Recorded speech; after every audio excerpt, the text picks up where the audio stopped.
Every day we ball, now beat the system. Now we ain't gon' fall, now we gotta get some. Every day we ball, tryna beat the system. Now we gon' roll, now we gon' get some. Every day we ball, tryna beat the system. Every day we ball, tryna get rich some. Every day we ball, tryna beat the system. Every day we ball, tryna beat the system. Give me that back. Give me that back. Money. Give me that back. Try to get rich some.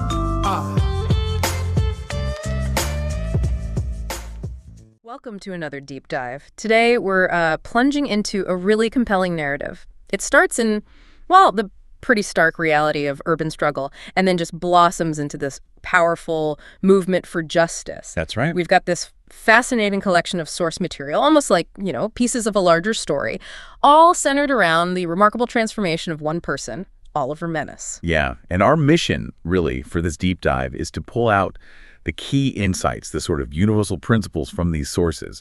We want to explore not just Oliver's personal journey, but how it became, well, almost a blueprint for change, how it inspired others. A blueprint, exactly. It's a really profound look at resilience, isn't it? Yeah. And that ripple effect of just one person's actions and the power of collective hope. And that's what we're going to unpack, how one person struggling against just overwhelming odds managed to spark this wildfire of progress. It touches lives way beyond what he probably ever imagined.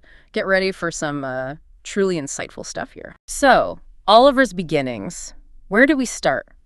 The sources really drop us right into his world. Spring Lake, North Carolina, paints a vivid picture, doesn't it? Oh, absolutely. A housing project described as just steeped in poverty, violence, and the crushing weight of broken dreams. You immediately get a sense of the environment. And his friends are key here too, right? Valente, Buffy, E. Jackson. The sources call them casualties of the system, just clinging to each other. Exactly. And it's that raw desperation that kind of sets everything in motion. There's this botched drug deal involving Valente, a debt to this nasty character named Hawk. Right. And it pushes them, forces them into what the sources call desperate measures. This moment, it's not just plot. It really shows how extreme pressure can sometimes be the catalyst for huge change. So faced with this pressure, they decide on a big gamble, robbing a warehouse. Yeah, high risk, high reward. Supposedly full of valuable electronics, maybe lightly guarded. But of course, it doesn't go to plan. Hawk and his crew show up. Right. And the sources describe it as this chaotic ballet of fists and feet. Oliver and his friends, they're just completely outmatched. And then something happens. Yes, everything shifts. There's a blinding flash of light, a wave of searing energy. Oliver feels this surge of unknown power. And the source is really clear here. It says something had changed, forever altering the course of his life. Wow. So not just a close call, but a fundamental shift. Absolutely. A moment of extreme duress unlocking something completely unknown within him. Okay, so the flash fades. Hawk and his guys are dazed, not dead, but Oliver. He feels different, stronger, faster. His senses are amplified. Heightened, yeah. But the immediate danger, that chaos, it almost gets overshadowed immediately by something else they find. The ledger. The hidden ledger.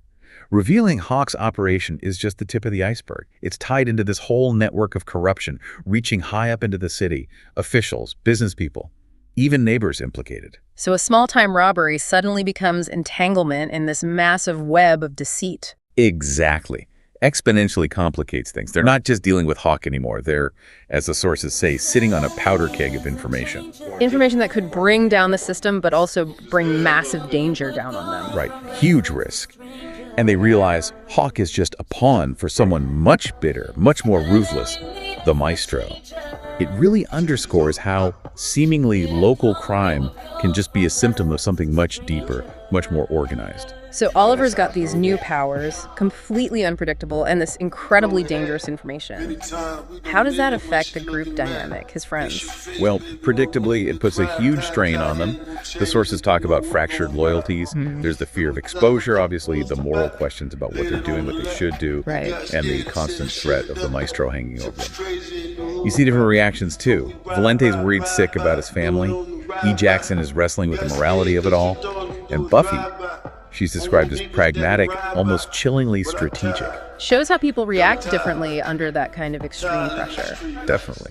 And then the tension just skyrockets when they discover a traitor, someone they thought they could trust. Lieutenant Evans, the detective. The very same, leaking information to the maestro. That just shatters their fragile trust. It shows how betrayal from within can be just as damaging, maybe more so, than the external enemy. A really key insight into group dynamics under pressure. And then things get even worse. Valente disappears. Yeah, just vanishes after his apartment is ransacked. Devastating blow. Oliver naturally feels this raw desire for revenge. But Buffy pulls him back. Right. Insists they be smart. It's that classic conflict, isn't it? Gut reaction versus strategic thinking. Okay, so he has these powers, but how does he even start to control them? They're described as unpredictable at first. Very much so. Clumsy, uncontrolled. The sources say he experiments in abandoned lots, trying to figure out these bursts of light, speed, energy. Learning by doing, basically. Exactly. And there's this instance where he instinctively shields Valente from a speeding car. A sudden, clear sign his powers are manifesting, even if he doesn't fully control them yet. It's that trial and error process of mastering something totally new. And gradually he gets better, learns to lift things, manipulate energy, his senses get sharper. Yeah, he starts mastering different aspects. He can hear distant conversations, apparently smell fear, perceive subtle energy shifts. But it's not all good. That heightened awareness comes with heightened anxiety. The constant noise of the city becomes an assault on his senses. It's a good reminder that even a gift can have downsides. Interesting. And then there's that vision he has. Yes. Really compelling detail. During a training session, he sees this swirling vortex and a shimmering symbol, which is described as reminiscent of carvings on an old locket mentioned earlier. So it hints at something more, like not just a random accident. Exactly. It suggests a deeper origin, maybe almost mystical. The sources hint it could be a key to his destiny. It definitely elevates the story beyond just, a typical superhero origin. Okay, so he's getting a handle on his powers, but how does he start using them? Does he jump straight into fighting the big bads? No, interestingly, his first steps into vigilantism are described as small acts of kindness. Helping an elderly neighbor, Mrs. Gable, with groceries, stopping some vandalism, talking someone down from a bridge, preventing a purse snatching. So not big flashy stuff. Not at all. But the sources emphasize they are victories nonetheless.